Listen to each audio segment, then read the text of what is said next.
नमस्कार, आप सुन रहे हैं A1 रेडियो, बदलते वक्त की आवाज। आज तारीख है 15 अक्टूबर और दिन है शुक्रवार। खबरों को विस्तार से सुनेंगे, लेकिन पहले सुनते हैं इस वक्त की कुछ प्रमुख सुर्खियां। आम आदमी पार्टी एमएलए सौरभ भारद्वाज का बड़ा आरोप। बोले भाजपा ने एमसीडी कर्मचारियों के जीपीएफ के 1200 करोड़ डकारे। खबर सिंघू बॉर्डर से सुनते हैं। संयुक्त किसान मोर्चा का बयान, कहा युवक की हत्या करने वालों से हमारा कोई संबंध नहीं, पुलिस ने दर्ज की एफआईआर। तो वहीं जम्मू कश्मीर के पुंछ में 2 घायल जवानों ने भी दम तोड़ा। 7 दिन में 9 सैनिक शहीद, शवों को वापस लाने का अभियान शुरू। सिंघू बॉर्डर मामले में ही बीजेपी नेता बोले युवक को तालिबानी तरीके से लटकाया, बेअदबी का एंगल आया सामने। तो वहीं उत्तर प्रदेश के बहराइच में एआईएमआईएम विधानसभा प्रभारी का इस्तीफा, जिलाध्यक्ष पर लगाए गंभीर आरोप। अब आइए खबरों को सुनते हैं विस्तार से। एमसीडी के कर्मचारियों के जीपीएफ को लेकर भाजपा और आम आदमी पार्टी में घमासान जारी है। आम आदमी पार्टी के मुख्य प्रवक्ता और विधायक सौरभ भारद्वाज ने कहा कि उत्तरी दिल्ली नगर निगम के पास कर्मचारियों के जीपीएफ के 1232 करोड़ रुपए में से सिर्फ 28 करोड़ उपलब्ध है। एमसीडी के भाजपा नेता 2014 से कर्मचारियों का जीपीएफ जमा ही नहीं करवा रहे। भाजपा शासित एमसीडी ने काफी कर्मचारियों को सेवानिवृत्त होने के बाद भी जीपीएफ नहीं दिया। उन्होंने कहा कि दिल्ली भाजपा के प्रदेश अध्यक्ष आदेश गुप्ता बताएं कि निगम कर्मचारियों का 1200 करोड़ रुपए का जीपीएफ आखिर गया तो गया कहां? एमसीडी में जिस नई पार्टी की सरकार बनेगी वो ये पैसा कहां से लेकर आएगी? इसके अलावा सौरभ भारद्वाज ने कहा कि प्राइवेट हो या सरकारी, हर कर्मचारी का जीपीएफ कटता है। इसमें एक हिस्सा कर्मचारी की तनख्वाह से कटता है और दूसरा हिस्सा एम्प्लॉयर को जमा कराना होता है। एक कर्मचारी के लिए सेवानिवृत्त होते समय जीपीएफ के पैसे को लेकर बड़ी उम्मीद होती है।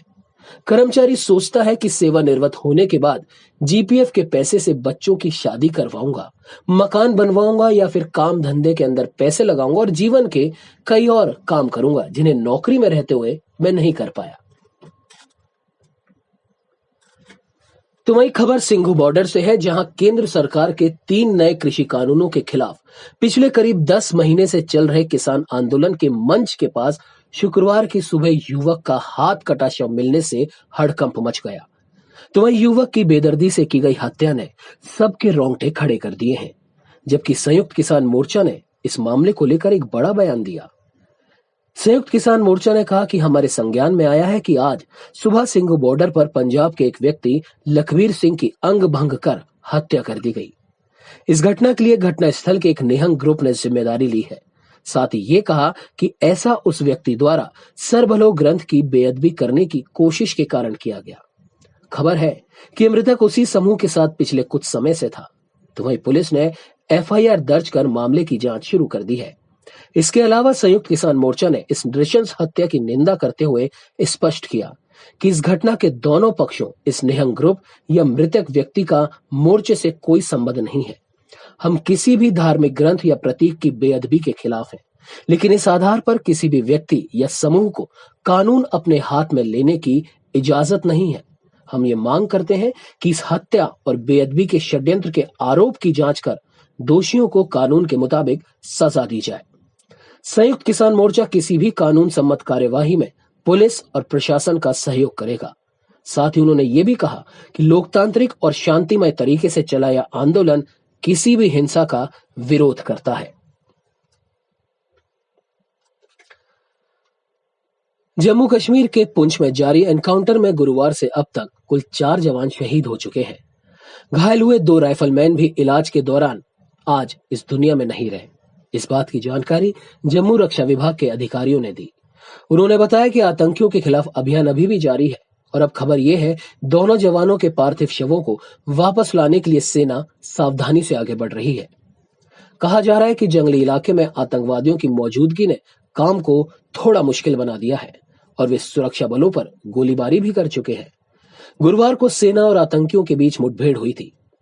एनडीटीवी की रिपोर्ट में सूत्रों के हवालों से बताया गया कि शहीद सैनिकों के शव वापस लाने के लिए सेना जंगल में सावधानी से आगे बढ़ रही है।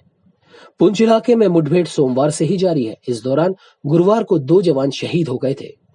हालिया घटना के बाद अब इस हफ्ते जान गंवाने वाले सैनिकों की संख्या 9 पर पहुंच गई है। इनमें 2 जूनियर कमीशन ऑफिसर भी शामिल हैं।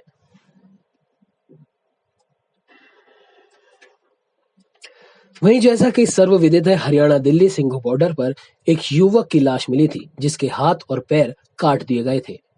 कहा जा रहा था कि युवक को बुरी तरह मारा पीटा भी गया था और अब ये कहा जा रहा है कि मामला गुरु ग्रंथ साहिब की बेअदबी से जुड़ा हुआ है।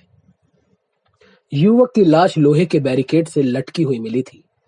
भारतीय जनता पार्टी समेत कई राजनीतिक दलों ने इस घटना की निंदा की है और इसे तालिबानी कृत्य बताया है। सिंघू बॉर्डर पर मारे गए युवक की पहचान लखवीर सिंह के रूप में हुई है।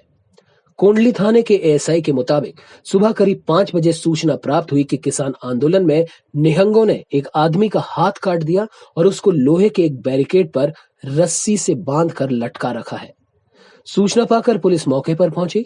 एफआईआर में बताया गया कि वहां आसपास काफी संख्या में निहंग एकत्रित थे, जिनसे एएसआई ने पूछताछ करने की कोशिश की, लेकिन ना तो किसी ने पूछताछ में सहयोग किया और ना ही मृतक की लाश तक को उतारने दिया।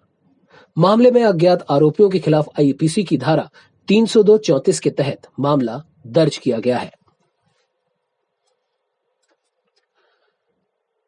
उत्तर प्रदेश विधानसभा चुनाव को लेकर सभी पार्टियां जोर शोर से तैयारियों में जुट गई हैं। इसी बीच बहराइच जनपद से खबर सुनने में आ रही है कि यहां असदुद्दीन ओवैसी की एआईएमआईएम को झटका लगा है। दरअसल पार्टी के नेता मौलाना सिराज अहमद मदनी ने नवनियुक्त जिलाध्यक्ष राशिद जमील खां के व्यवहार और भाषा शैली के कारण पार्टी की प्राथमिक सदस्यता से इस्तीफा दे दिया है। बता दें कि मदनी 283 विधानसभा के प्रभारी थे। मौलाना सिराज अहमद मदनी को आने वाले विधानसभा चुनाव में एआईएमआईएम से बहराइच सदर सीट का संभावित प्रत्याशी भी माना जा रहा था। दरअसल मौलाना मदनी शहर में मुस्लिम वोटरों में अपनी बढ़िया पैठ भी रखते थे। मदनी 2 सालों से बहराइच शहर में नगरपालिका और विधानसभा के कामों में लापरवाही के खिलाफ लगातार आवाज भी उठाते रहे हैं और नगरपालिका का घेराव भी करते रहे हैं।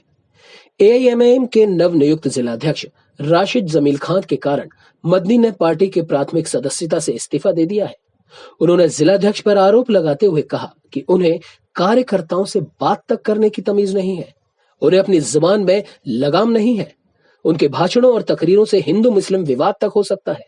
वो कार्यकर्ताओं पर बिना किसी कारण आरोप लगाते हैं और इसी कारण से मैंने इस्तीफा दिया है।